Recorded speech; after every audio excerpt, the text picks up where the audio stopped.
Ako dito pinapaugat na halaman, ito siya.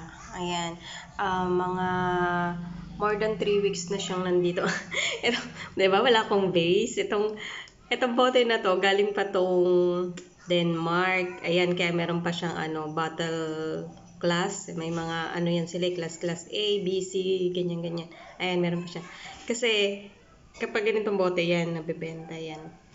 Ito guys, ayan siya. Hindi ko pa pinapalitan yung tubig kasi mas okay ata kapag hindi pinapalitan ng tubig.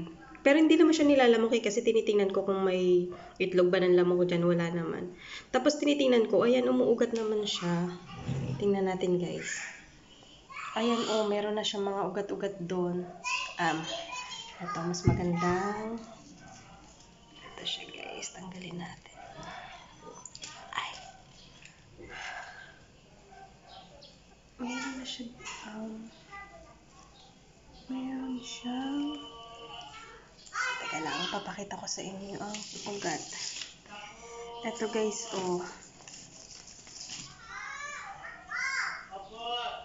ayan. Ay, kita nyo. Medyo malabo. Pero ito siya,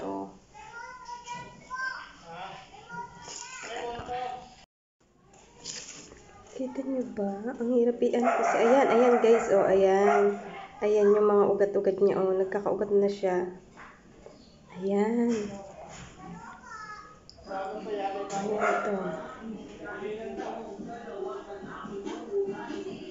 Ayan, basta nagkakaugat na siya guys. Nakakatuwa naman. Ayan, tapos hindi lahat may ugat pero yung iba parang makikita mo na patubo paano pala katulad nito, katulad nito. Yan. Ito. Ayan, pero ang tagal nila guys bago nagkaugat. Kaso wala pa akong paglilipatang paso. Ayan, ito. Ayan, ito. Ayan. Wala pa akong paglilipatan sa kanila.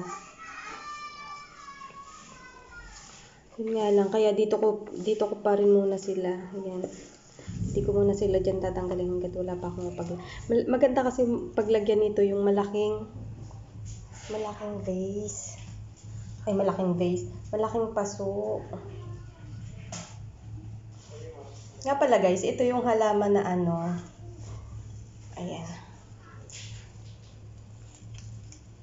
Ay, ba't parang di na siya, teka lang, ba't parang eto guys yung dating halaman na na madalas nasa likod, yung nasa background ko. Ayan, yun yung tinanggal ko na kasi nga masyado na siyang madaming ugat, masyado nang dikit-dikit. Ayan, kaya dyan ko na muna siya.